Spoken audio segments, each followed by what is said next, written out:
Abase yourself, mongrels! The duo of Geekery has arrived over our kingdom of geekdom to bring you the next live episode in person and with all of the hype surrounding us. Abase yourself and kneel like the dogs that you are. Okay. What? Are you done? I mean, it's our first ever live episode with webcams. I gotta bring the hype That's true. somehow. That's true. That's true. All right, fine. No, that was great. I didn't really know how to respond. I was like, well, I can't top this, so I just got to be really. Well, you know what? You're awesome regardless, Hannah. So thank you. Anyway, I certainly try. what is going on, ladies and gentlemen? All you wonderful people watching live here on twitch.tv/Ryuzaku7 or listening later on wherever podcasts can be found. Welcome back to the General Geekery podcast.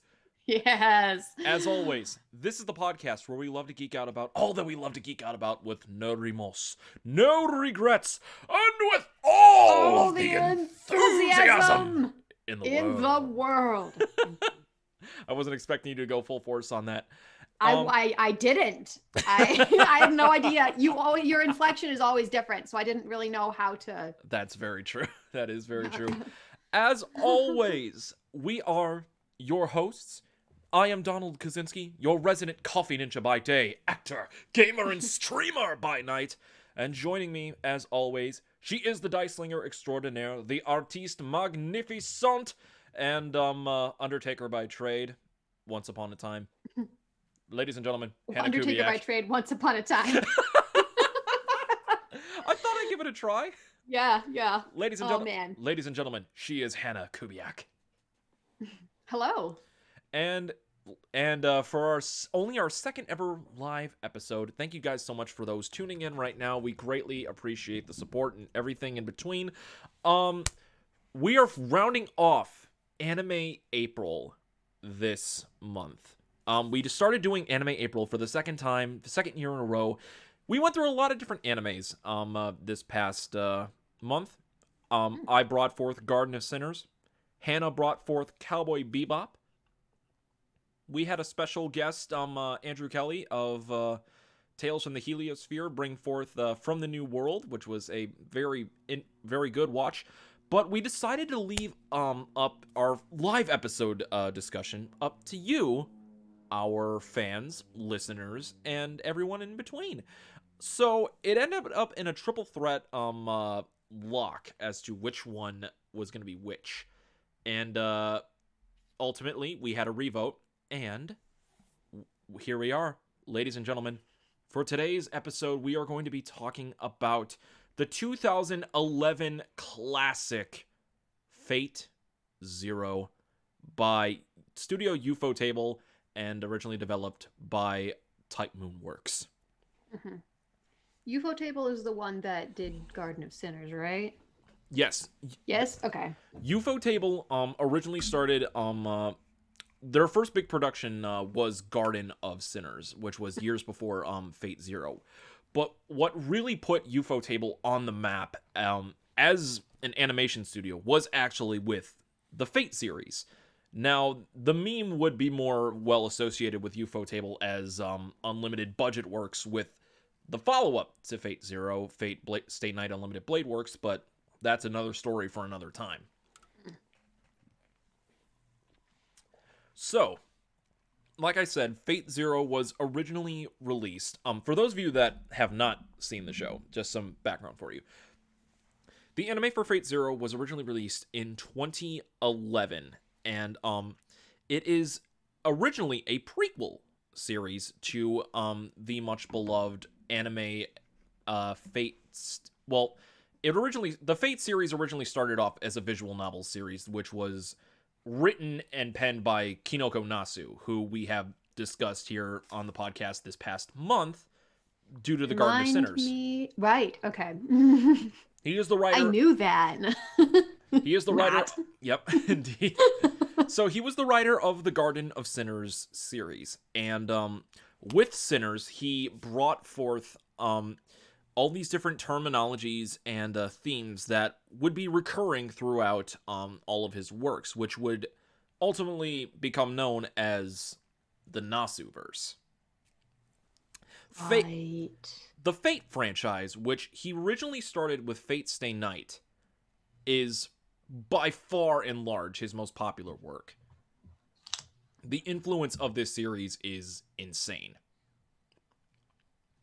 But interestingly enough, Nasu did not make the story to Fate Zero. Okay. So Fate Zero, as a prequel series, originally when it was released as a light novel, was penned by Gen Urobuchi. For those of you that are familiar with anime, you will understand Gen Urobuchi's name more commonly associated with the anime Madoka Magica. That's also on my list. Yeah, that is also on my list, and that is an anime for another day.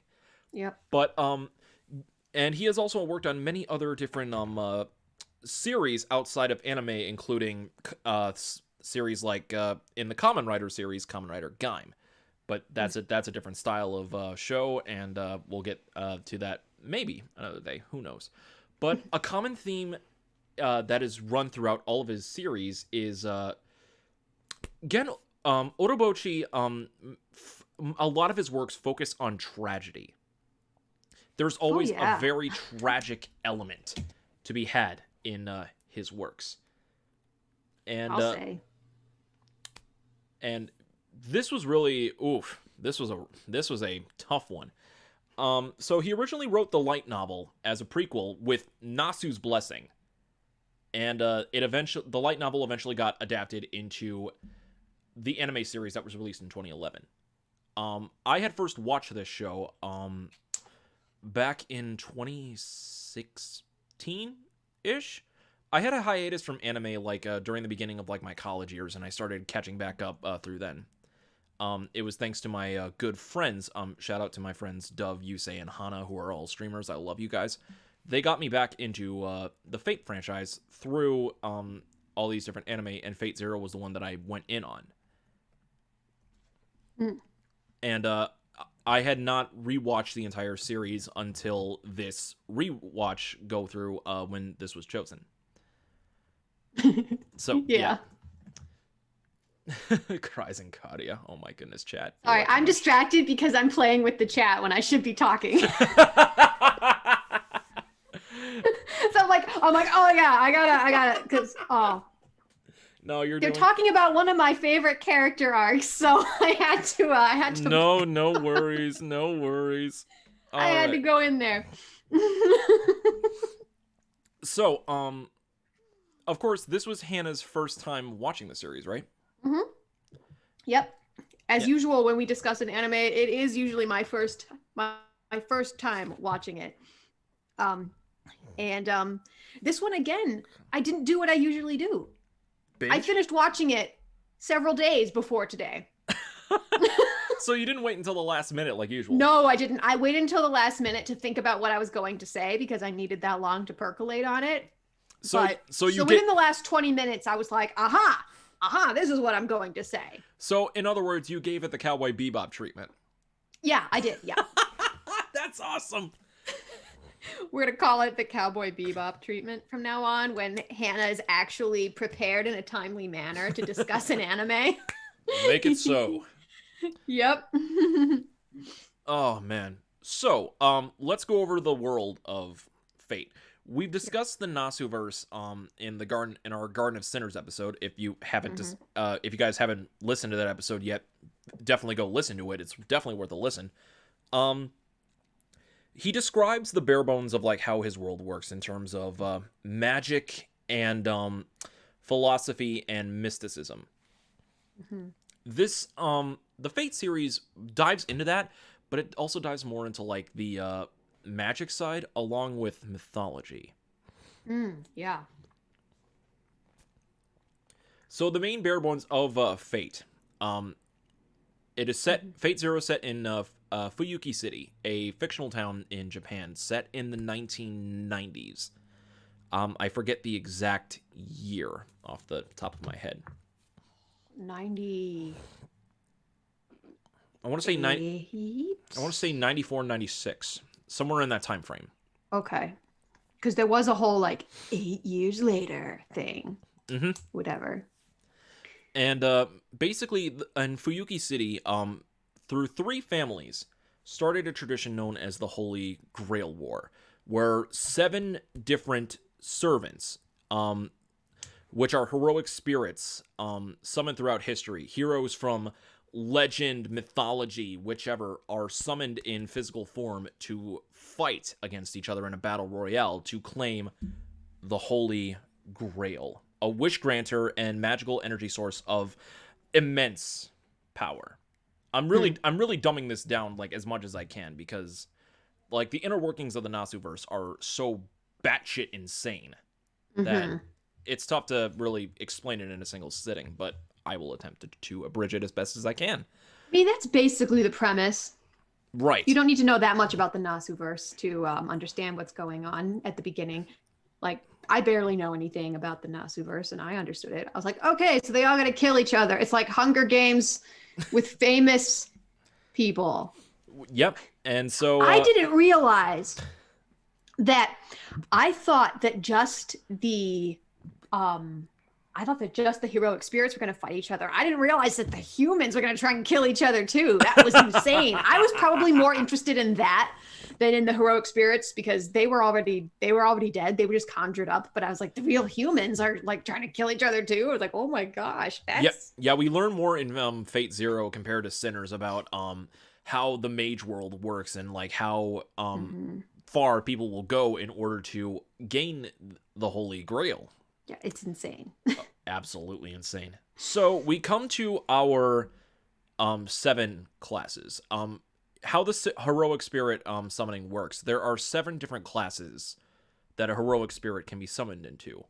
Saber, Archer, Lancer, Rider, Caster, Assassin, Berserker. Each of these classes given to them represented on certain things that have happened throughout their lives. Something they were famous for. Something right? they were famous for related to their myth and legend. Saber Class, obviously, famed heroics with a sword. Archer, famed for projectile based weaponry and style. So if you were really good at throwing rocks, you could still qualify. That is actually a running joke. Legitimately. Fezzik could do it. Fezzik could be an archer. Who knows? Lancer, who obviously deals with spearmen and lancemen and everything in between like that. Rider, the class being suited for those that are famously suited for their deeds as like horse masters or anything like that with like famed steeds. The gentle crit in the chat just said Bilbo Baggins is archer class confirmed. Oh my goodness. Oh man. Just think about other people that could be in these classes. Oh my god. Well, let's talk about all the classes, and then we should probably discuss which class you and I would be in if we were heroic spirits, because I think that would be hilarious. Fair enough. Caster class, the caster class being suited to those servants and spirits that are more suited to actual magic, because in the Fate universe, in the Nasuverse, there's a difference between magic and magecraft.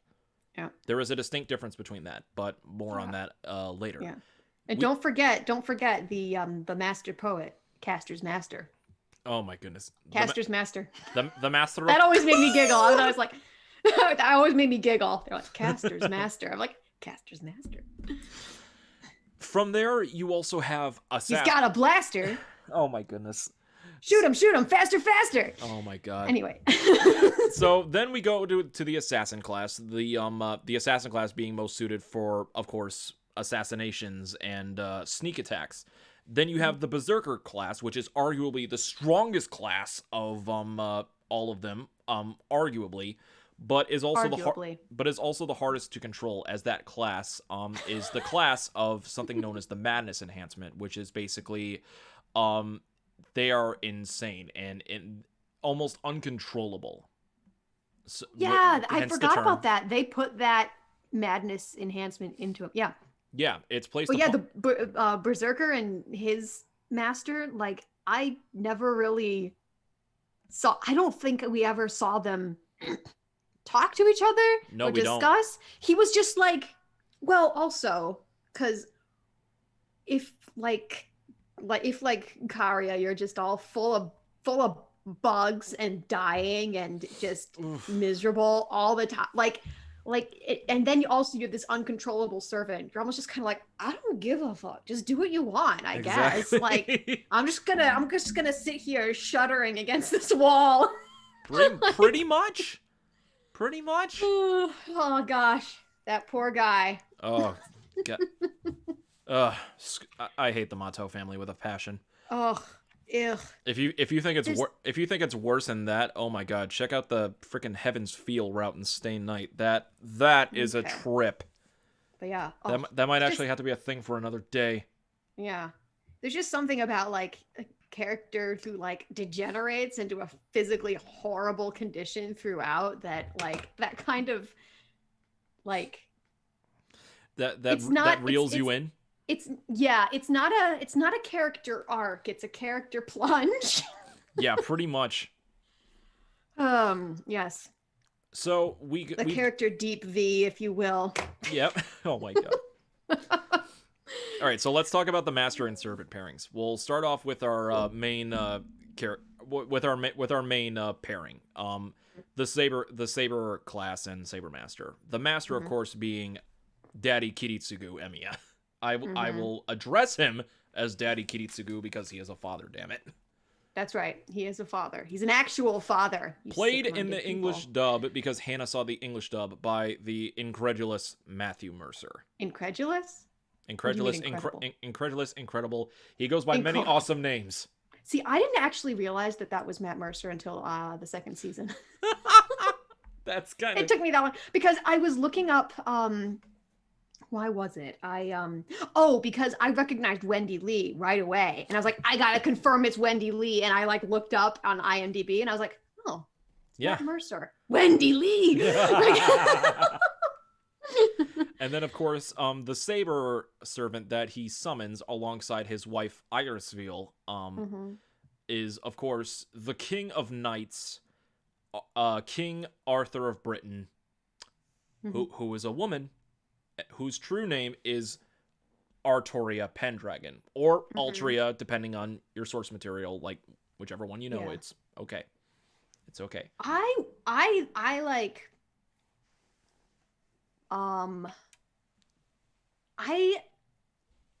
wouldn't say that I had doubts about Arturia. I didn't have doubts, but I was way more impressed with that character than I thought I was going to be. Because usually those characters that like so if we're talking about D&D classes, Mm-hmm. the class that I've never been interested in playing is Paladin. Okay. Is basically what the Saber class is. You know, Pretty much. yeah. And like I thought that it was like her being a woman didn't like it didn't detract anything from the character, and it didn't really like there wasn't the thing that I like about it is that a big deal was not made, really. Like there was the initial surprise where like Kiritsugu was like, the hell? Like, okay. And he was always kind of aloof from her anyway, you know, like True. yeah, she Like was their differing ideologies really had yeah, them they butt were heads so much. very yeah, they had a lot of differences in how they wanted to go about winning this war. Um they were also very similar in some ways too, like Yeah. we could get into later after when we want to talk about them more, because if you look at my notes, Oh my goodness. The Notebook of Hannah Kubiak, ladies and this gentlemen. is all about Kiritsugu. So Yes! uh Absolutely. I love it. yeah, So from there, it's for those who are just listening, I have 2 pages, and pretty much a page and a quarter is what I just pointed to. so So great. I love it. So uh from the Saber class we go to the Archer class, which the master being Tokiomi Tosaka, the head of the Tosaka family of mages, who is the Tosakas are one of the 3 families that started the Fuyuki Holy Grail War system alongside the Matos and the Einsburns, if I'm not Einsburns. mistaken. Yeah, Einsburns. Yeah, that's who Irisville and Kiritsugu belong to. yeah, who They they are from the Einsburns. work for. Is he like a mercenary or something? He was a mercenary for hire that was brought into the war by the Einsburns, and he fell in love with Irisville, and they had a child, Aw. Ilya. So See, I didn't know that. I thought that like they go I knew over. that I knew that he was like working for the family. He was brought on to become the master, but Mhm. over the course of before the war would even start, and when he met Idrisville, and as it was happening, he learned to care and fall for her. Mhm. They fell for each other, so, Yep. and that was Yep. huge. Yeah. And so from there we go to the Archer class, which is Tokiomi Tosaka, who's the head of the Tosaka, and his servant, the oh my god, another one of the faces of the franchise. Like there are many different faces that are constantly brought up throughout the Fate franchise. Saber Artoria is one of them. Mhm. This man is another one. The Archer Mhm. servant, the king himself, of the king of heroes, the king of ancient Mesopotamia, Gilgamesh, with the greatest laugh ever in both English and Japanese, which I will now try You're to gonna replicate. do it, aren't you? Okay. Yeah. This Gil- guy. So when I watch things, I'm usually pretty quiet. I just kind of watch. You know, I'm not really vocal. Mhm.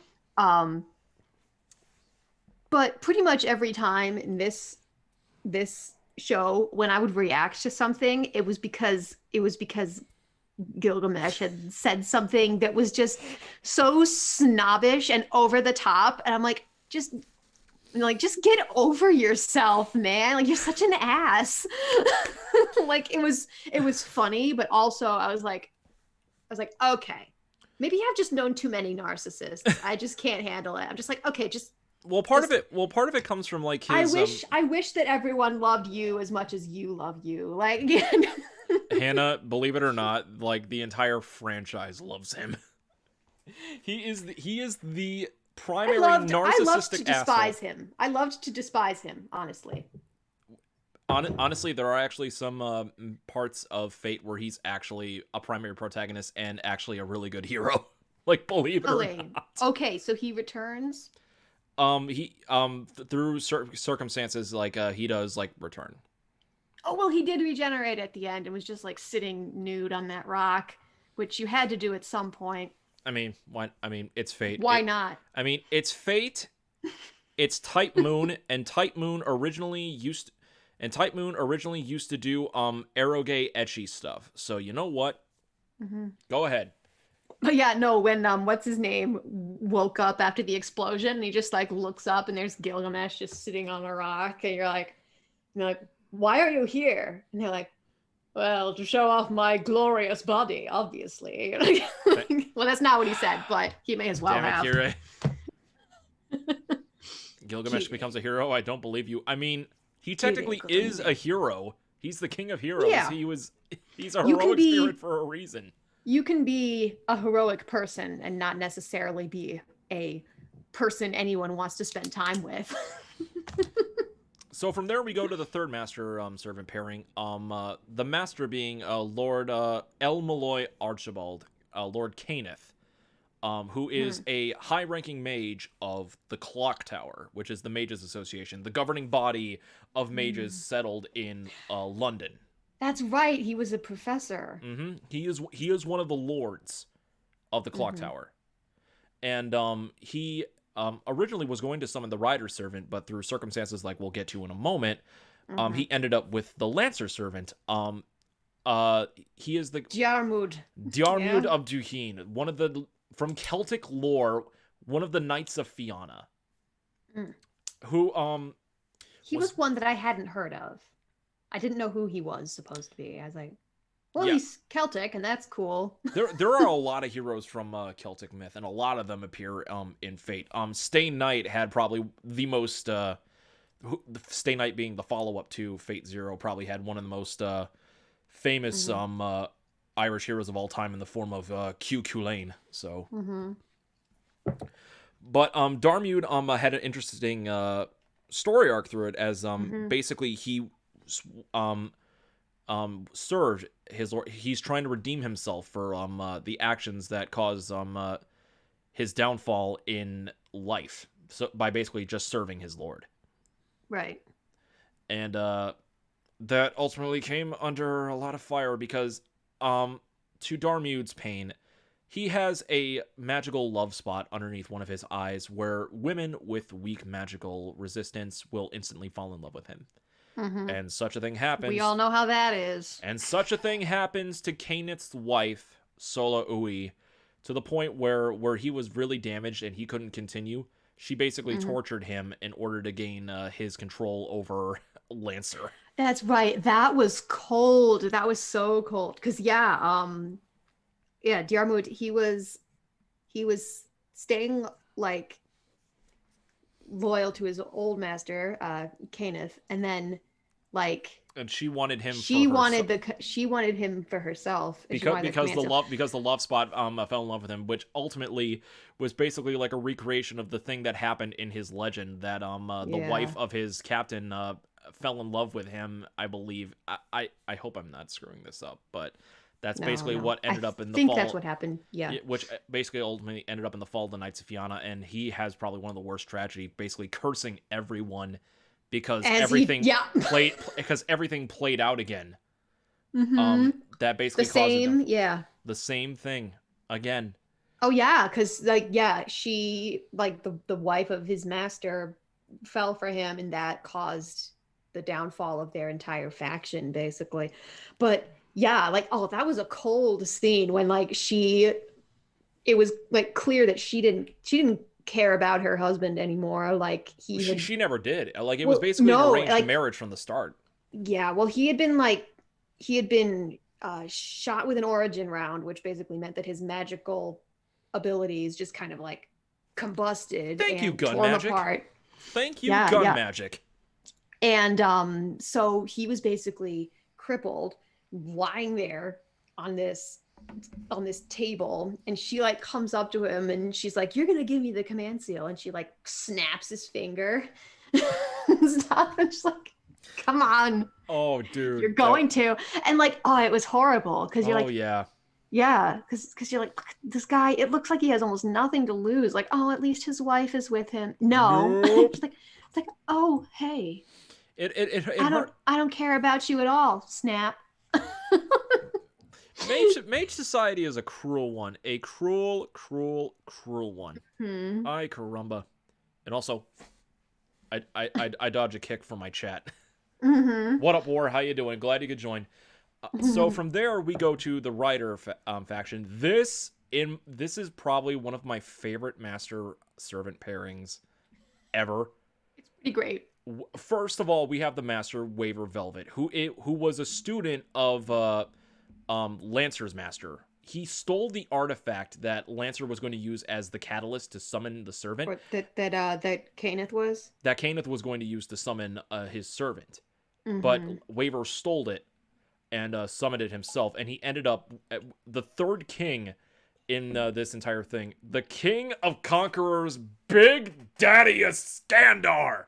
A.K.A. Alexander the Great. I love this pairing so much. It's great. No, it's this giant Iskandar's best boy. You're damn right. Yes, he is. Just this giant warrior guy, and then this little British schoolboy. I love it so much.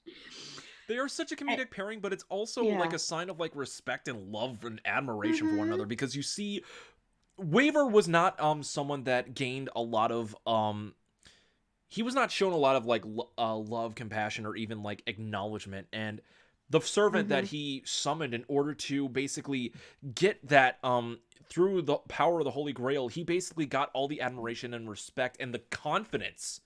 Confidence that built up inside him through his interactions in the war and with Ryder. Like he like came of age during the like what? During 2 days of this war. It was more than 2 days, but like over the course of this war, he grew. He grew so much, and he's one of the only survivors of the war. Pretty much. He's the only master.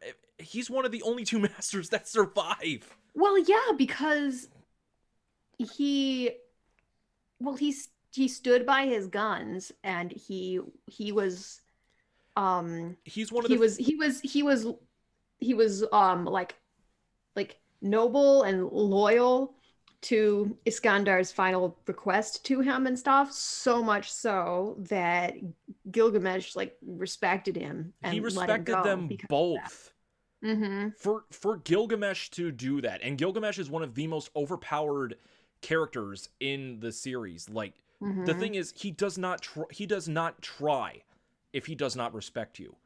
But he pulled out his ultimate trump card against Iskandar, the ultimate sign of respect from the King of Heroes. Yep. And also, I'm still waiting. I want someone out there, Nasu, if you are listening to this in any way, shape, or form, anybody at Type Moon, please, for the love of God, I need to see the war between Iskandar and Bill Clinton. I need to see it. I will not get over that.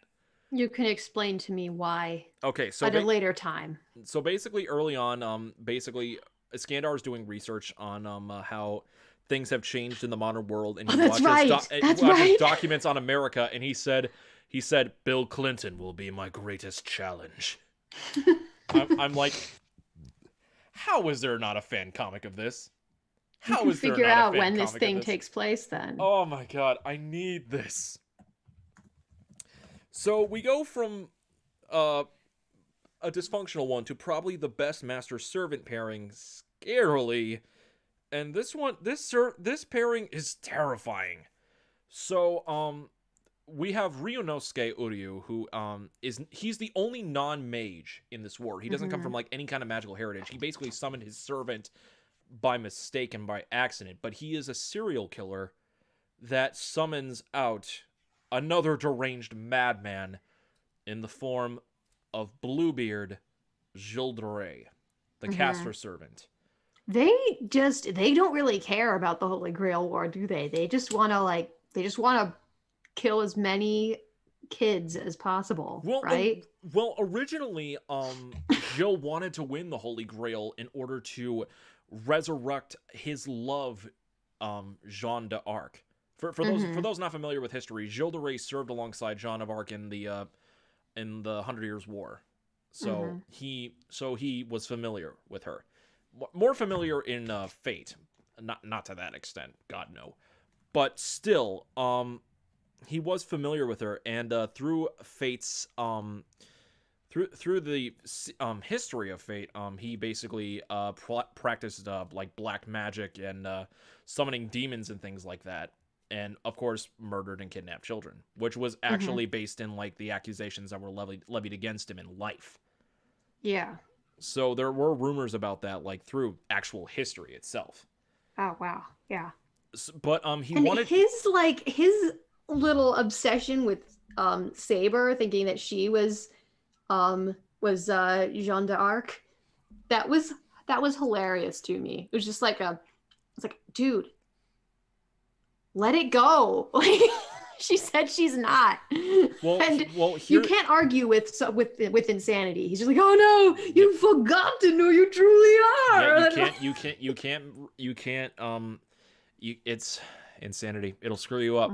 But the thing is, like, he was so convinced of it because in actuality, and this is actually confirmed like throughout the entire franchise, Saber and Jeanne, along with some other heroic spirits, actually share the same face. Oh. Thus coined the term Saber face in the Fate series. There are several other different Saber faces. They share the same face. They share the same face style and almost a similar hairstyle. But otherwise, like, their eye color is different. The other two being Okita Soji of Japan and Emperor Nero Claudius of Rome.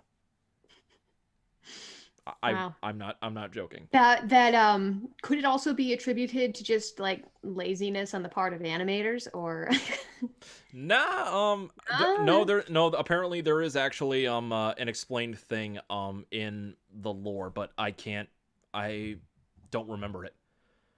But basically, they become like the main antagonists of, like, for the first part of the anime, so much so that the Grail War has to be put on hold because what they are doing, what Castor and his master are doing, is basically going to expose the world of magecraft, which is a huge Castor and Castor's master. Taboo.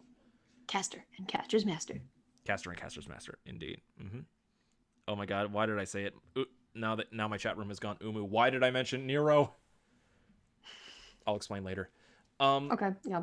Then we get to another one of like the main players, like not just in Fate Zero, but he plays an important factor in later series, Kotomine Kirei.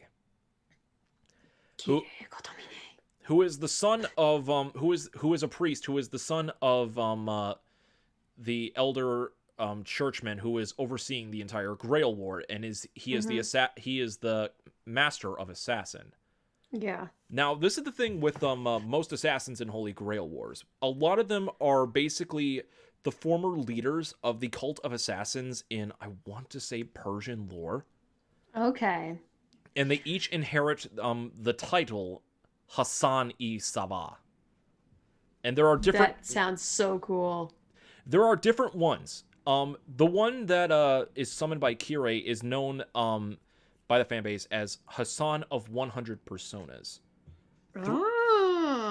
Through self-inflicted dissociative personality disorder, the 100 Personas has created multiple clones of themselves through different genders, ages, voices, things in between, to basically use as weapons in assassination. Thus, that's right, an army of assassins. That's right. They're like, each of his personalities has its own body. Yeah.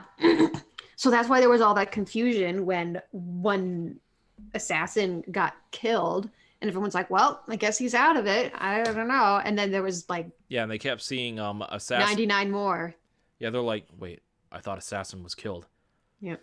Ultimately, this would become a moot point. I got 99 assassins in... Yep. Ultimately, this would become a moot point when Assassin would be the first one to leave the war, but Kirei plays an important factor like throughout the rest of the war, especially in terms of Archer and Tosaka. But he's basically the great manipulator behind... He becomes the great manipulator behind the scenes through the second half of the run. And then from there, we go to the Berserker pairing. And you said this was your favorite pairing?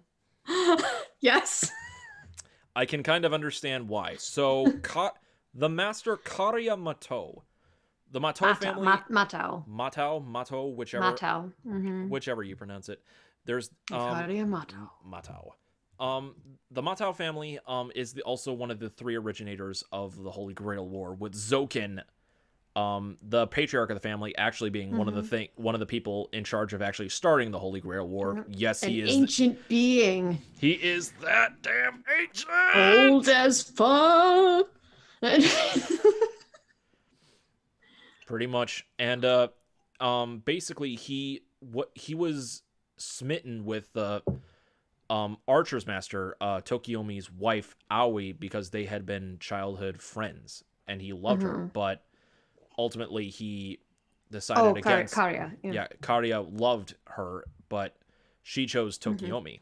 And eventually they both those two had two daughters, Rin and Sakura. And because of like mage lineage or things like that, Sakura was given to the Mato family, and we will not mention anything of that because I feel bad for Sakura and she scares the living hell out of me. That's a different thing for Stay Night. She is just a mere child. Come and play with us. That's tame compared to this. Yeah, no, I know. I was terrified. Yeah. Okay. Anyway, continue on. Okay. This was the master the master hero pairing that I was most interested in the beginning. Okay. Because just the way that he relates to the little girl, and just sort of like, even though it was his fault kind of that they adopted her to basically take his place because he was shirking his familial duties or whatever, like he didn't want any part of it, right? Yeah, because he was disgusted by what the Mato family was about. Yeah, he didn't want anything to do with it, so he had like gone off and been like, forget it, I'm not doing anything, having anything to do with this family, like, even if and so they're like, fine, but we need somebody to be the head of the family eventually. So they adopted Sakura, who's this little girl. She's like 6. And they put her in this pit full of bugs that were like penis bugs. Penis bug magic. I hate it. I hate it. Those things must die. The crest worms must die. Yep. So you are weird. Yeah. So there's these bugs, and they're like living in her body and stuff. And this little 6-year-old, and then so Karia comes back because this is like this woman that the daughter of this woman that he loves. And he's just like, nope, I'll do it instead. So he gets what are they called? Crest worms? Yeah, crest worms. He is imbued with it because he was not fully taught in like the way of magic. So he needed his magical circuits boosted. Yeah, he was a dropout. Yeah, in order to draw it out, and he aimed to summon the strongest servant of the Madness Enhancement, which ultimately became Berserker. Now, for the entirety of the entire run of the story, we had no idea who Berserker was. Should we say here and now, or I think it's just let people see it later? I think it is safe that we give it here and now because that scene is so epic.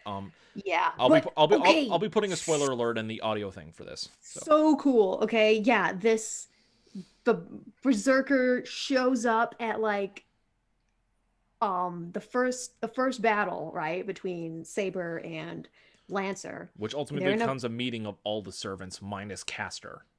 Yeah, they're going to fight like honorably, but then all these other people show up, and Berserker is there and just standing there, and he takes out and he makes Gilgamesh back off so much that his master forces him to retreat. But then he catches a glimpse of Saber. He pauses for a minute, and he goes into a rage. Yep. This is a barbarian. Yeah. Like he has this fixation on Saber that is much different than Castor's fixation, and it ultimately climaxes in their final fight, where it's basically like every time he shows up somewhere, like it doesn't matter what else is going on. He's just intent on killing her. and which comes into probably like one of the best reveals in my opinion. Like, and how they played it in the anime, when you see the horror on Artoria's face as the realization comes, and then the haunting scream. That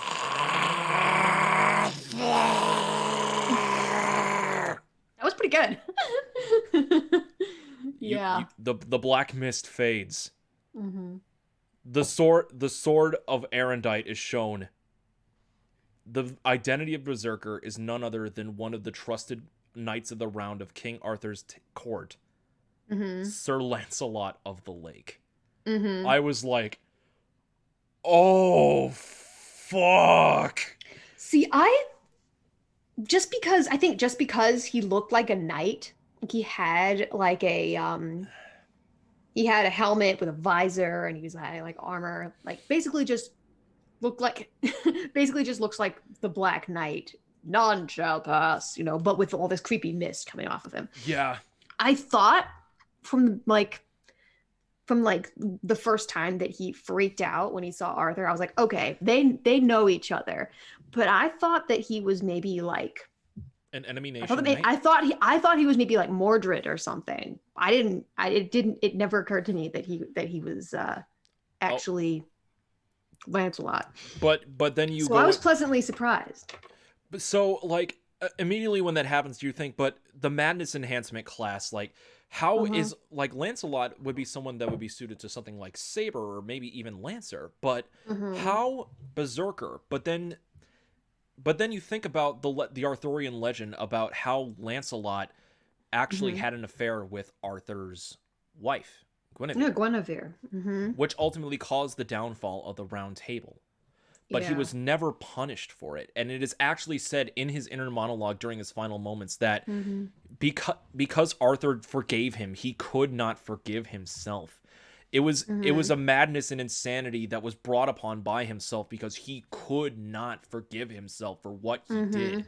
It was self-inflicted madness, and it's just like, holy shit. And as soon as that reveal happens, and you go back into all of the interactions that Berserker had with Saber, because Berserker appears very, very scarcely compared to a lot of the other servants in this series. Yeah. So they kind of keep their distance, and then when he appears, it's like, oh my gosh, things are getting intense now. Because everything he touches becomes his phantasm, his noble phantasm. Yeah. So they all have this like all-powerful weapon. So the noble phantasm. So in Fate, for the heroic spirits, a noble phantasm is basically a weapon or skill that signifies the mark of a hero based upon their legends. For Artoria, it would of course be her sword Excalibur, the sword of the king. Then of course you have someone like Gilgamesh that has the Gate of Babylon, which is the gateway to all of the treasures in the world. Yeah. Berserker, of course, Erendite would be one of his noble phantasms because it is his sword. But he also has skills that he's basically able, with the madness enhancement with it, anything he touches and deems as a weapon, he can transform into a noble phantasm, which managed to counter Gilgamesh, which was huge. Because didn't he there were these fighter pilots coming in. Oh my god! After when he took control of the F-15, and he just like landed on top of the F-15 and he latched onto it, and it like the like red sort of lava magic looking stuff goes all through the F-15. Oh my gosh! Like he's using an aircraft as his weapon, and all the missiles on that aircraft are also his weapon. Yep. Just like. It's so good. Okay, all right. In the mobile game FG Fate Grand Order that is based off of the Fate franchise, he is actually a servant that you were able to use, and his final attack, his Noble Phantasm, is basically that scene where he takes control of the freaking F-15 and he's Oh shooting. man. It's Oh, so man. good. It's so good. Yep. Oh, Yep. but ultimately, like in the grand scheme of things, this is building towards the winning of the Holy Grail. Mm-hmm. So, how did things end up? For those that haven't seen it, I think it would be best if we just left it up to devices like what would happen at the end. Yep. Because it also plays into like the future series of Fate. Yeah. Now, since this is a prequel, is there stuff that I maybe didn't know because this was the first Fate thing that I've watched? There would be some stuff that you didn't know. The thing about Fate Zero, the 2011 anime adaptation, the best thing about it is you don't need to know. You don't need to watch the original. You don't need to watch Stay Night or any of its other properties to understand. Okay. In my opinion, Fate Zero is one of actually the best entry points into the Fate series because, one, beautiful animation, great music, amazing characters and story, and it also eases you Bugs. into, well, besides that, but it eases you. It disgusts me to this day too. Trust me. But Well, I mean, I was an Undertaker in a past life, so hardly anything disgusts me these days. Fair. But basically, it eases you into the world and allows you to experience like little things because it also explains like a lot of the things that are related to heroic spirits, like the summoning system, the concept of the Holy Grail War, the noble phantasms, everything in between, and it explains it to it in a very nice detail. So honestly, Fate Zero, in my opinion, is one of the perfect entries to starting the Fate franchise. Yeah. Overall, Nasuverse also pretty much. I mean, you started off a little bit rougher with like the high concept stuff with Garden of Sinners. Like, Yeah, so I was apologize for royally that. confused at some points when I was watching that, but I was just sort of like, well, that's fine. I'm not doing a podcast because I know everything. I'm doing a podcast because I like to talk about this stuff and learn more. Fair enough. Fair enough. So, now that we've gotten through all of that, let's talk about some of our favorite favorite characters' favorite moments. Now, that was the greatest little giddy gee I've ever heard from you. So I'll let you start things off, It's been Hannah. 2 years doing this podcast. I finally can get excited about stuff. Finally get excited about stuff. It takes me about 2 years to get excited about anything that I'm doing, to be honest with you. Okay, fair enough. So go right ahead. You will start this off. Okay, so some of my favorite episodes were I think there were 2 episodes that were flashbacks of Kiritsugu's like childhood, young adulthood. Oh, like near the end of like the second Near the season? end of season 2, we get the glimpse. Yeah, seeing all of that, I understood that character so much better because at the beginning, I'm watching it and I'm like,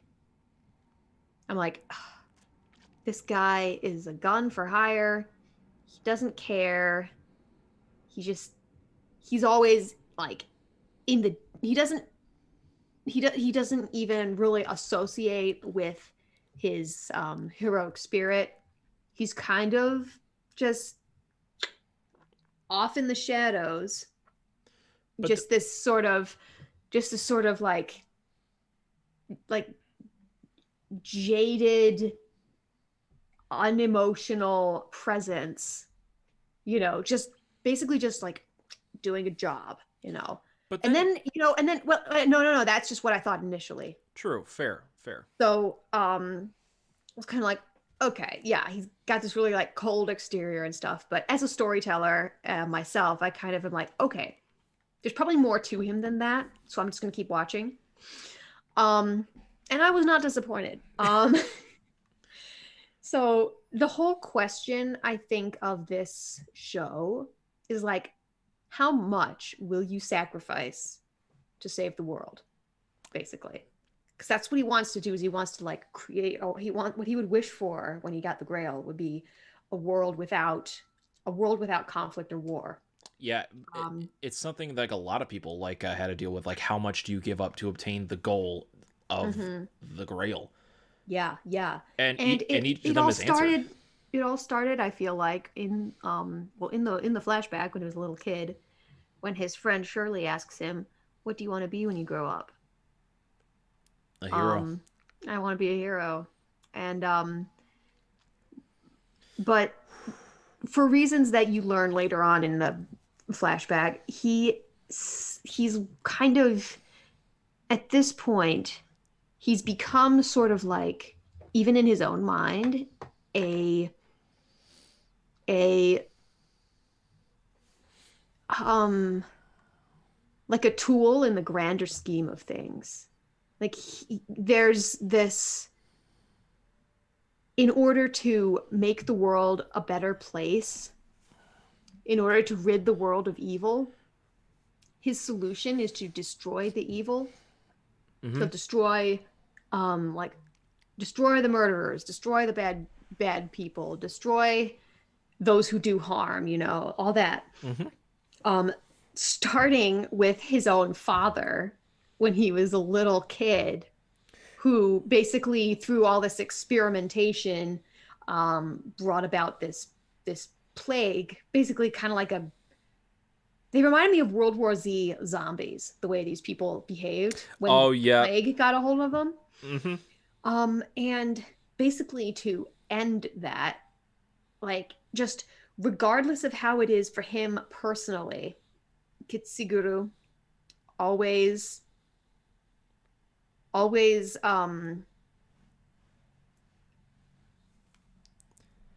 he'll eliminate the it's kind of like the lesser of two evils kind of thing. He's like, okay, Pretty to much save the that. world, my own soul doesn't really matter. I'm just going to, like, he just shot his father because he was going to go to another town and just do this again. Yep. And so, and that kind of, that was a part of him from the beginning, this idea that, you know it doesn't really matter what happens to me or how this affects me. I have to think about the whole world as at large. I have to be this savior, even if I become a murderer to do that, which is kind of twisted in its own way. But Yeah. um I'm just going to keep going here. Um so because that's the way he's been living his life, the very first scene that we see him in, when his little daughter is born, he doesn't even want to touch her. He's like, I can't. Like, I don't deserve to touch her. I don't deserve to be happy. I don't deserve to hold her. Mm-hmm. Um, and his wife kind of talks him out of that, and you kind of see, like, later on, that basically the only time you really see this character smile is in that scene where he's with his daughter walking around in the snow, and they're looking for chestnuts and stuff. It is Um, the most purest Kiritsugu moment in Fate. so great. Because, yeah, there's like this stark contrast between him when he's working as a mercenary, just like Mm-hmm. firing his gun and causing all this destruction, doing what he has to do to get the Holy Grail for the, what's the name of the family? The Einsburns? Yep, the Einsburn. Get the Holy Grail for the Einsburns. Um, and then there's just sort of this, The love that he has for the both love that he has for his dog, for Ilya and Irisfiel. mm-hmm. Yeah, yeah. These two, like, yeah, It his is ladies, yeah. it hurts so much, I know. especially for It, what happens at the end. yeah, yeah. And so he thinks of himself as being unworthy of happiness because of, like, what he thinks to be his calling to rid the world of evil. Mm-hmm. Um and he and Arturia really clash about this, like, just the way they think about war and violence and stuff. Like, Arturia thinks that war can be conducted honorably for a good end, but um, Kitsuguru just thinks that war is hell, and we're going to, and like, there's nothing good or honorable about war. It's just an all-out bloodbath. There are no rules. There are no morals. It's just something that needs to never happen. So that's what he was going to. That's what I would wish for when I get the Holy Grail, is that war would just not exist. And that's Because he's seen the effects of it. You know. well, both have seen the effects of it, but both like Yeah. have like different upbringings and all that. Because King Arthur was birthed to be, it was his birthright, the birthright of Arturia to become the king of England. That was set in stone through that legend. So It's sort of like, yeah, she was destined for it, but then Kitsuguru so kind of just she came was into it. yeah, she was brought into it by the mindset of a ruler and a king and one who makes those decisions. But Kiritsugu is someone like who was a hired gun and had been in like the dirtiest like trenches like you can imagine, in like the most heartbreaking situations, where he gave up so much, including killing the person who took him in and taught him everything he knew about the world of mages and assassination, that he looked up as a mother. Yeah, that was really sad. He had to basically kill her in order to save the greater good. It was the same thing again. It was like, okay, It's like the more he did this, the more of his soul was taken from him. yeah, it's like, do I let this plane that she's on land and let um this entire civilization become infected with this disease that's on the plane? Do I let that plane land, or do I basically shoot my mentor, my mother, out of the sky, kind of? And Exactly. Do I take the chance to possibly be able to save her, or do I play it safe and ultimately do?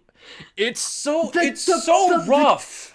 The chat just read my mind. I was literally just about to introduce the trolley problem to this. Yep. Kitsuguru Emiya, the walking, talking trolley problem, says Gentle Crit.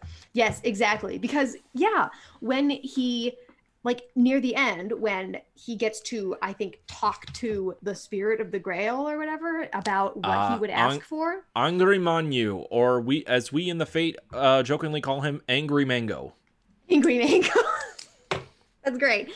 Yes, but there's this whole thing where basically he has to confront his entire ideology in basically this vision where he talks to the Holy Grail, and they kind of condense his entire life into basically the trolley problem, where they're like, Fear of the Mango. The ship problem, which illustrates the way he's lived his life. Save the many, destroy the few if necessary, which is what he's done all the time. Like, which does to play... save the world, shoot his father, the angry scientist. To save the world, shoot his mentor, who happens to be in this plane with a disease that would just wipe out a civilization. Since we're talking about the ending in that, because basically he did that and he had to make Arturia do it because she was the only one to be able to do it, and she had no idea like what he had saw. He basically robbed her of her wish, her only chance to possibly redeem herself in her eyes. Yeah. Which is, one, it's horrible, but at the same time, because all right, so we're obviously getting into spoilers of like what happened at the ending, so I'll just put a spoiler warning like at the beginning of this episode, like when it goes into audio, but It can't be helped. it can't be helped because we have to talk about this. Yeah. It ultimately becomes a showcase that the Grail itself has become corrupted over the 3 previous Grail wars that had happened. And also because of like magical magecraft and familiar problems, Iris Veil was to be the vessel of the Holy Grail in order to birth it into existence, basically. And because of that corruption, any kind of wish that would be granted on it would basically become a monkey's paw wish at that point. And those familiar with the monkey's paw tale, you automatically know where this is going. So Kiritsugu resists the temptation, but the Grail has cursed him by taking away a good majority of the rest of his life. And through that, he basically has to stop it, which ultimately causes destruction in the city of Fuyuki. So Kiritsugu unfortunately does survive. And He unfortunately survived. I have no, some no, stuff no, to say for about that also. yeah, for him. Unfortunately for him, he survives. Cause you know cause so much had happened. Yep, He yep. At that point, he you just survives. at that point you just want to you'd be like, yep, I'd love to just save the world and be gone and not have to live the rest of my life. That'd be too inconvenient and sad. Yeah, so ultimately he does survive it because the aftermath for him is so damn sad. I know. Do you want to dive into it? Well, not entirely, but I do want to point out something that one of my favorite things, bookends. So, okay. In the flashback, there's this point where him and Natalia, voiced by Wendy Lee,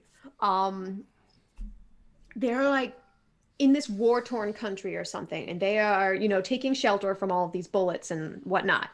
And then this man and a little boy get up and try and run for cover, and Kitsurugu starts to get up to go and like stop them from running away because they're going to be out in the open and exposed and stuff. And Natalia stops him.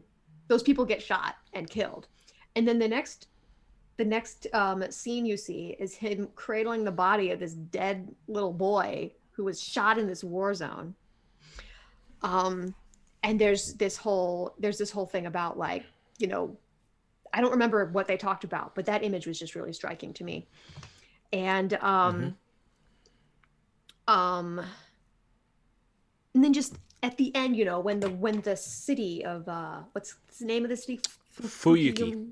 Fuyuki. Okay, Fuyuki. When he was just frantically, feverishly digging through the rubble, trying to find anybody, and he finds a little boy.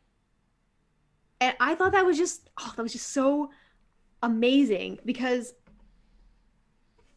he's been living his life destroying all the bad things he sees, trying to save the world. And finally, he gets to save something good instead. He gets to save something instead of destroying something. And it's this little boy. I just really love that bookend. I think that's awesome. And then the aftermath of all that, because he was not victorious and he did not bring the gang can get the Holy Grail, he is not permitted to return to the Einsborn family, and he never sees Ilya again. Yeah. He never gets that chance to see her ever again. They never get to go looking for chestnuts again. So he ultimately stays in Japan and raises the boy that he found in the rubble, Shiro. And as Shiro basically gains the same kind of ideals that Kiritsugu had when Kiritsugu was a boy. Yeah, the desire to be a hero, yeah. And then Kiritsugu just passes on. Which ultimately leads into the next series, as Shiro is the protagonist of Fate-Stay Night. Really? What? Yes. There's a lot to Guess what I'm doing after this? Is that gonna be a future episode? Maybe. Awesome. I will gladly be up for that. I'll link you material to research for that. Yeah. But so the last thing I want to do, I just want to read a quote to you. Bring it on. Okay, so this is from episode 16. This is the episode where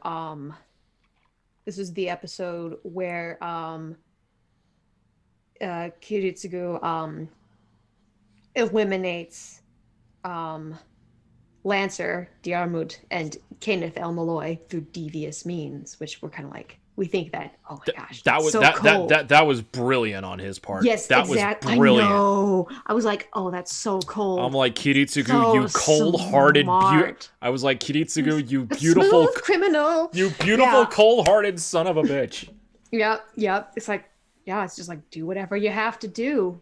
That's what mercenaries are like, yo. But anyway, then what Arturia says to him after this happens, she basically challenges his entire ideology She says, if you commit evil in the name of hatred for evil, your anger and hatred can only bring further conflict. I know not who or what betrayed you or what has caused you such despair, but your anger and sorrow belong to one who once sought justice. So I thought that was just a really, if only he had listened a little bit sooner, perhaps. Well, by that If point, only they had listened to each other, honestly. well, it was so hard because by that point, like, how much had Kiritsugu gone through, like, to get to that point? Like, not how much was not shown in those flashbacks that so much of his life, so much of his childhood, so much of his upbringing, what happened after, like, the death of Natalia, how much time elapsed between then and when he came across the Einsburns? What happened during the time where he was with the Einsburns? Did he have to do stuff in between that as well? How much of his soul did he give up for his so-called greater good? Yeah. That's the thing. He would, at that point, he was so far gone. Like, he had the tunnel vision mind of like, all that matters is that I get this. If I can get this, I can once and for all just be rid of it. And he put so much stock into this chance because he knew that Irisveal was not going to be coming back from this because she had to become the Holy Grail. And have that dream just be dashed to once again be like, I have to do this choice again. Yeah, like I have to destroy something I love so that I can achieve this greater goal. Yeah. That's and also with like Artoria's like upbringing and things like that, she was so dead set in her mindset. And in the parlay dinner with where she was talking with both Ryder and Archer about what it is to be a king, and they scoff and mock her for her ideology. And you can tell that she's so dead set into it. That Gilgamesh basically dismissed her outright, and Iskandar was basically offended by her views and ideology in that. Yeah, like they wouldn't call her a king anymore after that or something, right? They were like, you are not a true king. And that plays so much into like Artoria's guilt and character and things like that, because she wants what's best for her people. But in their eyes, because she is not selfish in what she wants, she cannot be a true king. So what line must you tread on? That speech from Iskandar to Artoria was good. Yes, War. Okay, so for those listening on audio, World War 1989, who's a regular in my chat room on my streams, the speech from Iskandar to Artoria during that thing, yes. I don't have the full speech in front of me, but basically that entire this is why I love Iskandar. He is so dead set in what he feels, but he knows that he is selfish. He knows that he's all that, but he does what he does for the good of what he believes will be the greater good of his people. He said something to her. He's about her and her people. He said, like, you saved them, but you did not lead them. Like, she was very cold and distant, and kind of like a king isn't really a person. Like, a king has to give up everything for their people. And then Iskandar says it's completely the opposite, that the people should give up for their king. And his legacy and his line and his ability to rule, basically. Which basically it plays into Iskandar and Gil, especially Iskandar, whose noble phantasm he summons into his own reality all of his most loyal soldiers who follow him to the death. I mean, what can be more powerful than that? Yeah, that's a really mighty feat. That entire noble phantasm is that ideology that he spoke of to Artoria personified. And in that mind, that is a strong truth. He indulged in his own desires and things like that, and people followed him all the way to it, that they pledged their loyalty to this conqueror. Yeah. And he was revered. Yeah. even in Gilgamesh's case, he was basically half human and half god. He was a demigod in legend. And because he relished in it and defied the gods when he ruled over the humans as he ruled them, that's what came up. Yeah. That's what one of our viewers just said something cool that I think we should repeat. To Arturia, a king is a transcendent symbol. To Iskandar, a king is an immediate symbol. I agree. Yep. So I think, like, yeah, for Iskandar, like, if nobody remembered him, he wouldn't mind. Because he always because he always talks about returning home to the praise of the people, that Iskandar, the great king of conquerors, your once ruler, has risen from the dead. Praise me with a parade of song. Basically. I paraphrased it, but that's basically what he said to an extent. Yeah. And honestly, what could be a bigger clash of ideologies than that? Yeah. What helps your people more in the moment, really? Yeah, a transcendent symbol or an immediate symbol? And it's so many of those questions and like all these different tales of morality. Oh my god. Okay.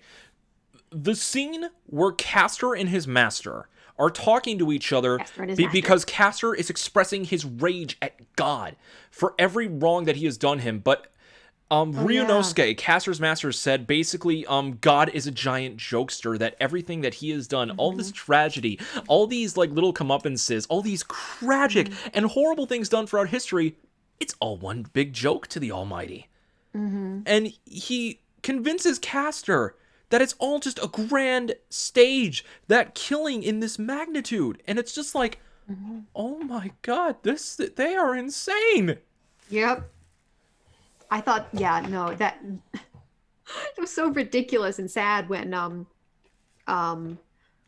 was it Kiritsugu who? No, it was Maya, I think, who shot Ryunosuke with a sniper gun.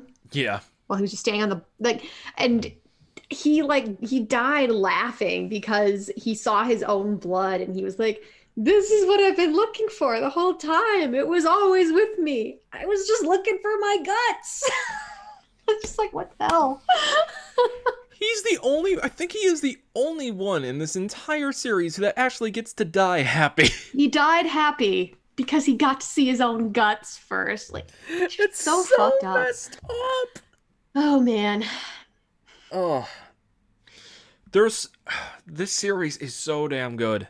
Yeah. I think I was underwhelmed at first, but as it kept on going, I got into it. Zero is a slow burn at the start, but when it really picks up steam after that first encounter with all of the different heroic spirits, like with the duel between Lancer and Saber, it just goes.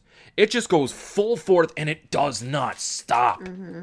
Yeah. Even the side stuff dealing with Kiritsugu's past, and even with Tokiomi's daughter, who plays a much bigger role in the Fate series, like further down on the line. Oh, Rin, you mean? Rin? Love you, Rin. Love you. Well done, little Tosaka. Well done, little Tosaka. Show up too? Yes. They both play an important part along with Shiro and Stay Night. Child. So creepy. Yeah. But man. But yeah.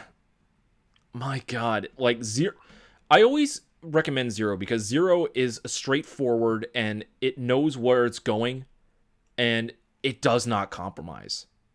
It's such a strong entry in the franchise, and it is very, very reflective of director Gen Urobuchi's style of direction. They're like the tragedy, like how far he is. There's a reason like he is such a sought after director. Like his works are very tragically unique, and obviously shows in this and other works like Madoka Magica and Kamen Rider Gaim. So yeah, Madoka Magica is one of the ones that I am looking to watch soon. It's on my list. And My Hero Academia I've heard is good. We're probably gonna have to do like an anime a month now. Oh yeah. We've made Hannah. We've convinced Hannah, guys. We have convinced her. Well, I didn't really need much convincing. I didn't need convincing. I just needed to have actually seen an anime, honestly. Fair enough. Gaim Wenryu, calm down, I war. was never reluctant. I was just ignorant. All it takes is a little push. I just watched Joker the other day, actually. Oh my god, that's something for another day. It wasn't as depressing as I thought it was going to be, actually. Not as, but oof, man, it goes. Yeah. I expected to have a complete mental breakdown after watching that, honestly, based on the previews and stuff. But Right. it was fine. Fair enough. I like the previews for it, the trailers. I was like, oh my goodness, this is just about mental health in America, and it's gonna be so rough. But there was more to it than that. Right, obviously. But we're not talking about Joker right now. Honestly, the only the only Joker like story in that actually does come down to Kadia. Oh my god, I felt so bad. He did all this.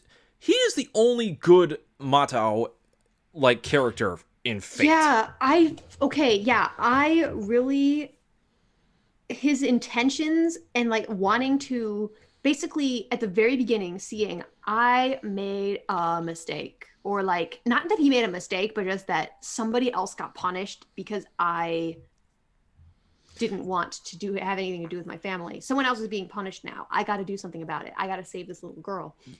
And all his interactions with her were just so sweet, and then he just went too far. And when he strangled that lady in that church, when he strangled Sakura and Rin's mom in a fit of madness and everything like that, and then lost his mind. I was like, okay, I have lost all pity for you, my friend. Like, I mean, given the circumstances,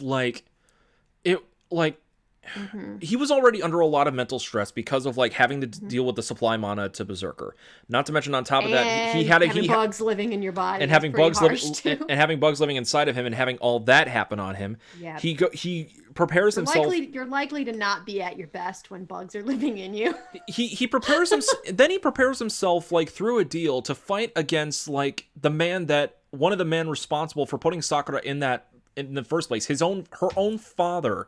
Yeah. And he arrives to find him already dead, and now his wife has appeared, blaming him for the death. Like, yeah, of course he snapped.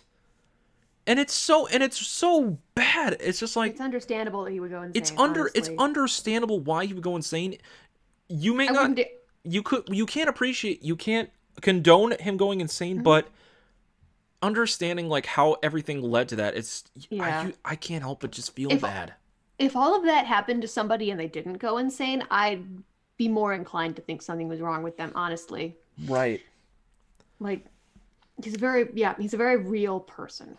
Okay, so, with that, I have to ask, what did you think of Assassin's Master, Kirei? Kirei Kotomine, Yorokobe! Okay, so he was an inquisitor. He was one of those people that, like, one of those people who got religion wrong, where religion became more about the institution than about actually what you believe. Oh gosh, I hated that guy. Yorokobe! Huh. I hated him so much, and just like, it was, yeah, he kind of like, okay, well, the whole time that it was going through this, and Kiritsugu was like, this is the guy who's the real threat to me. And for a while, I was kind of like, why? I don't really get it,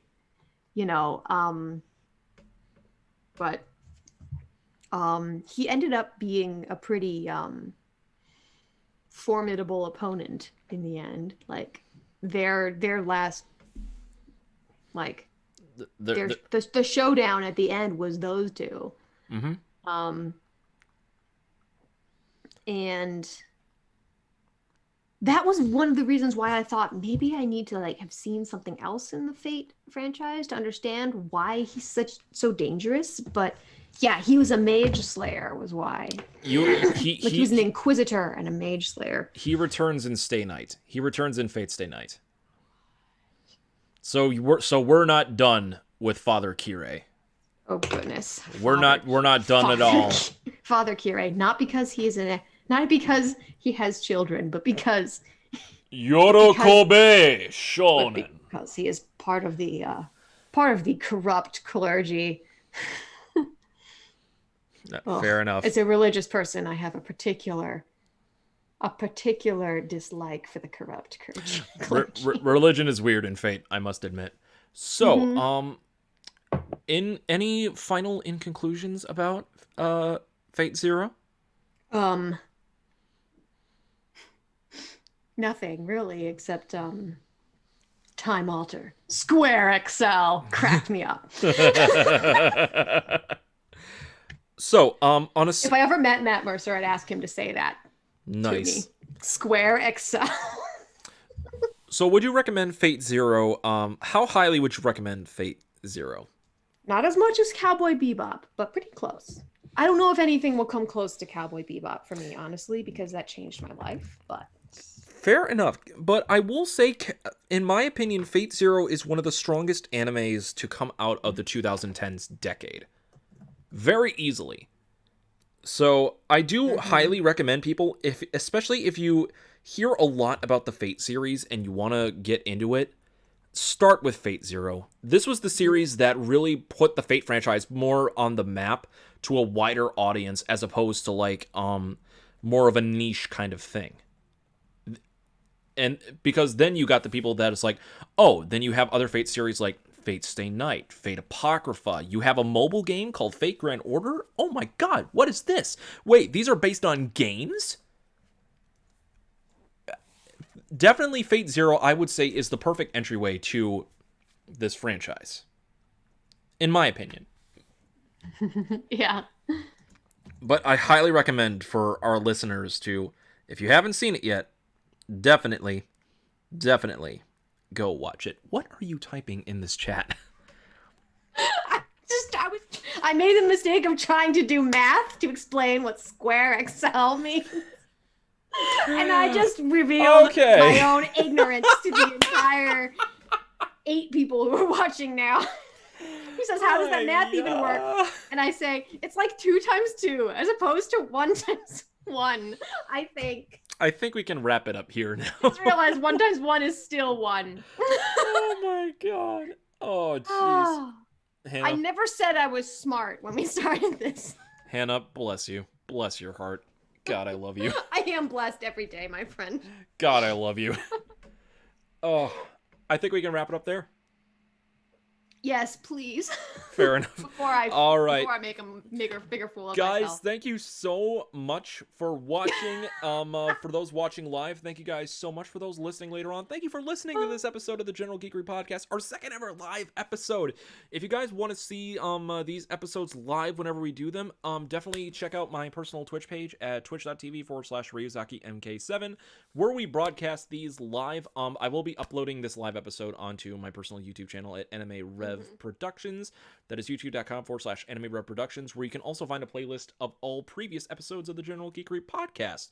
Speaking of which, if you guys want to listen to more of it, you guys can check it out wherever podcasts are found. We're on Spotify, we're on Apple Podcasts, we're on Spreaker, and everywhere else in between.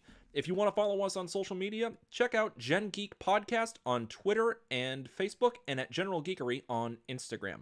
Also, do not forget, if you guys want to if you guys want to donate to the podcast, if you like what we've been doing and want to see us do like more live episodes and stuff like that, and also continue on with our Anepticon series as well, consider donating to our Patreon. That is patreon.com/General Geekery. That is patreon.com/General Geekery, where you can get exclusive access to pre-recorded episodes early, notes from Hannah and also myself that I will probably be adding on pretty soon, as well as shout outs on episodes in the future. Special shout out to our patrons Brittany Hout and Andrew Kelly. We appreciate your support, guys. Thank you so much. On top of that, if you guys have not seen the Anepticon series yet, where Hannah tries video games for the very first time, definitely go check that out. Our most recent session of Anepticon had Hannah playing through Persona 5 Royal. It was a lot of fun. Me playing video games is a lot like me doing math.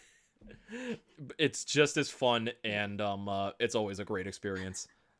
My favorite comment from the chat tonight. Little did we know Hannah was the square all along. I am deceased. I am out of frame. Square Excel. Oh. Anyway, Hannah, where can they check you out at?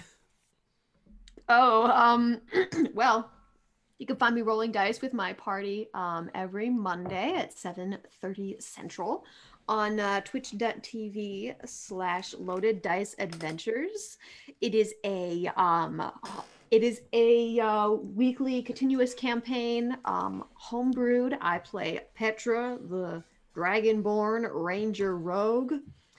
It's a lot of fun. A lot of whiskey is involved. And we take penalty shots when we roll a 1. You can also find me on Instagram if you want, at Pythian Legume. I don't post there very often, but if you want to follow me, you can. You might see something interesting from time to time. Indeed. And if you guys want to check out anything from me, I am on Twitter and Instagram at RyuzakiMK7, where I post a lot of different stuff. Some of them are usually latte art pics that I'm proud of from work. I've been doing a lot of those lately. It's been really great. A latte art pics? Yes, Hannah. Yes, indeed.